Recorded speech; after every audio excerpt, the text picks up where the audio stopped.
Here's another video coming at you. The sticky tack that affects our life. How can it affect us? How can it affect us to control, function, shift, and alter our lives through the windows of perception that are our reality? Let's talk about it. This sticky tack, it was stuck to something that I had up here that didn't serve me. Something that I cared about, something that I created. My life. My art.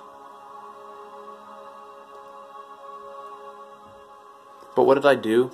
I found out that it didn't serve me. So I took it off my wall, I ripped it, and I've harvested the sticky tack from it. But if you look at this, it's so hard. It doesn't want to come back together into that creative binding energy that it once was. It's really hard. So I think for me this represents that change isn't easy, that once we've dropped something out of our life, it's not easy to become committed to something else.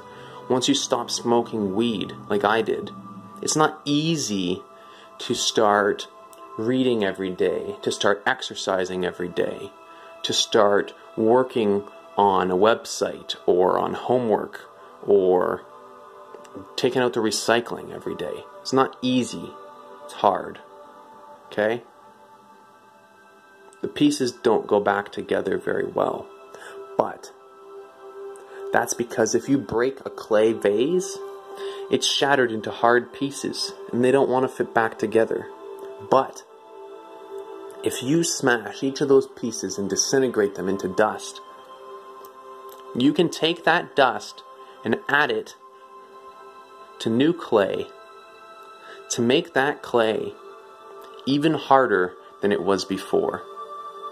You can take the old parts of your life, the dust of them, after you've destroyed them because they didn't serve you, and you can add them to new parts of your life to make parts of your life that you're more bound to and that are more stable and firm than ever before in your life. Okay? So how can we alter our windows of perception? Well, like I said in my last video and the one before, the images we have on our walls are mantras, visual mantras of what we want in our lives. And what we want is malleable. It can change. There is no path to happiness. Happiness is the path. I realized this recently when on the bus with my friend Joey, and poison ivy all over my arms. My hand was swollen right up.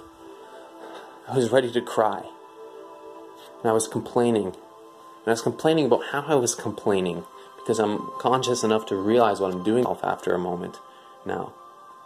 And he said, you know, I have this philosophy that I go by now. I said, oh yeah? What's that, Joey? A little bit peeved that he was trying to take philosophy to my suffering. And he said, just be happy. And I thought this was hilarious. I thought, this is a real joke. I'm covered in poison ivy. My hand's swollen up. I didn't even want to go to this thing anymore. Where I wanted to. I thought I wanted to, but I didn't need to. I didn't need to. And because I didn't need to, I didn't really have a good time. But it got transformed through learning into an experience that taught me something. And in that moment, I thought it was so idiotic to say I just need to be happy when I'm in this mess, that I actually laughed. And I laughed hard. I laughed for 10 minutes. We were crying. Instead of tears of suffering and pain and sadness, we were crying of laughter.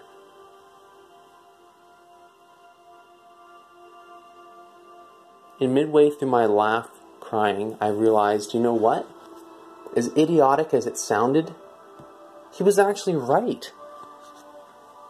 How was it that I was suffering so much and that by looking at my suffering as I just have to be happy.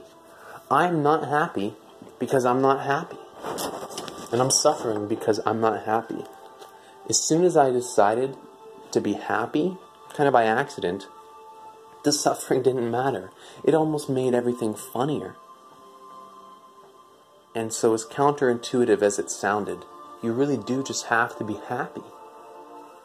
And you could be happy in any moment. A banker